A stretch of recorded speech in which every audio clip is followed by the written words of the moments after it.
You again. Here I am. Let's take this banner off so I can see you guys face to face. Hey, how you doing? Good evening, everybody. I am Lake Moore of More Capacity, where you already know the stretch is necessary and perfection is not the measure, but indeed maturity is mandatory. Thank you to my audience. You guys cannot see them, but hi, audience. So good to see you. What's going on tonight? I am solo for a minute. Not sure if Mr. Moore is going to make a special appearance, but wanted, of course, to remind you guys, you know what it is, that accountability starts with me. And sometimes on this journey, whatever it is, that being accountable and being disciplined and moving forward in what you are purposed to do, even when it may seem hard. Keep going. How was your day? I do hope that you guys were able to balance everything mentally, physically, and emotionally so that you could tap into your capacity and maximize all that is within you. Conversation for you tonight um, is about tongue taming and what that looks like. Tongue taming. The mouth is so powerful, and words are as well. They create images around us, and a lot of times we know they can either add fuel to the fire or they can bring forth peace. And I ask you guys, how are you taming your tongue? There's a scripture that says to be quick to hear, so to speak, and slow to anger. And that is all in taming our tongue or tongue taming. It is important that we are speaking life and not death. But I want to touch on something really quick because there's two different aspects. In the world, there is this thing where they talk about positive affirmations, but positive affirmations is one thing. But what happens when you take those affirmations and speak what God has spoken over you? That's what it's about, because it's very easy to speak the negative things. And science says, or studies say, that over 80% of what we think of ourselves is negative.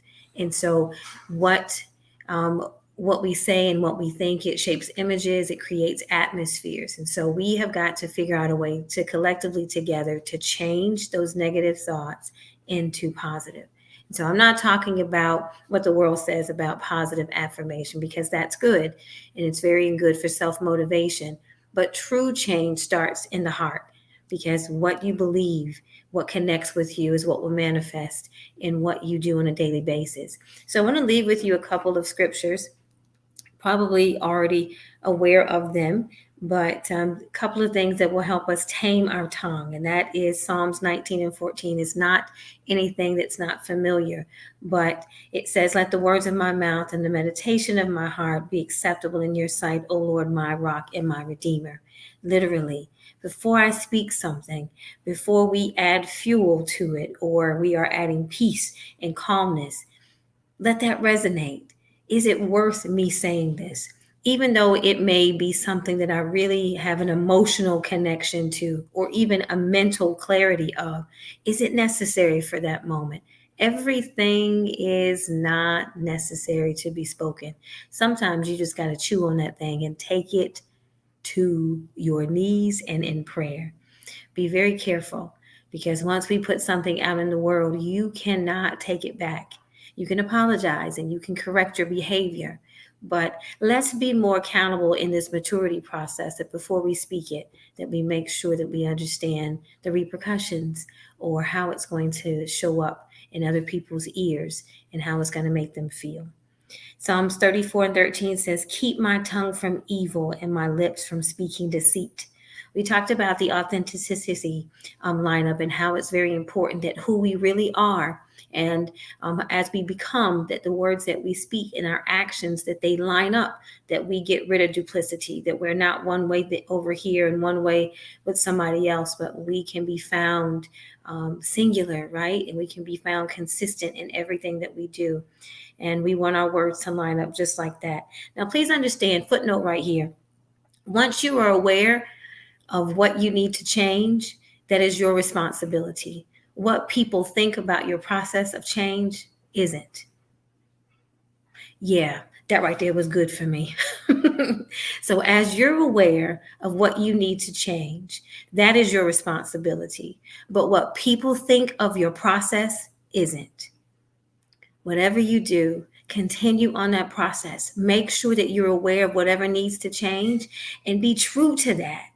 Even when other people may be spectating, don't let the words of the spectators in. Keep moving forward. It's going to be uncomfortable, but keep doing it because you're worth it. Proverbs 31:16 says, "She opens her mouth with wisdom, and the teaching of her kindness is on her tongue." That takes maturity, because truly, when you know that you are fit and have just cause and reason to speak up or to speak against, that when you get to the point to where you are speaking kindness, and remember, there's a difference between being nice and being kind. Nice is just pushing it under the rug and giving it a smile and saying, oh, it's okay. But kindness is really addressing it and bringing it to the forefront of saying, this is how it made me feel. And you may not be aware, but this is a conversation that we can have, especially in this climate today, because complicity and silence is really agreement. And if you let something to continue without correcting it, you are changing the standard. Oh, that was good to me too.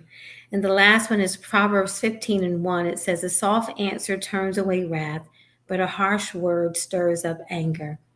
You guys, in here and around us, everything that we do, we know how we can diffuse or how we can blow something up. And I pray that you will take not just affirmations of the word, but of the world rather, but that you will look into what God says and how He says that we should conduct ourselves. There is so much going on. People are unstable mentally. They're unstable physically and emotionally, financially. They're literally trying to like gravel at some type of stability. And if we're not careful, we can be drawn into that stuff. And so just take a moment each morning, learn and go ahead and tell yourself, I don't know what's coming. And we don't know what other people are going through, but I'm going to commit myself to tongue taming. I'm going to take time and to release this small member that literally can start a war. And I'm going to commit time to tame it. It's worth it, because your words, and by our words are we justified or condemned, and so are others. So be careful. It might take a little bit, and of course, again, it's a stretch because we're exercising something different. But we can take that 80% of negativity of what we think of ourselves and sometimes the lens in which we see others, and we can make a change. Accountability starts with me. You guys, thank you so much for being here. If you catch the replay, please say hello. Let me know that you came. Didn't plan on being here long. This is, again, just some nuggets to chew on. But again, remember, it's one thing to affirm and use positive affirmations from the world. But I challenge you to speak to yourself what God says to you. And that is the way to tame our tongue. I am Lake Moore of More Capacity for the Stretch. All of it is necessary. Perfection is not our measure, but maturity, it is. It's mandatory. You can make an impact, and you're somebody's answer. Have a great night, and Lord willing, I'll see you tomorrow. Bye.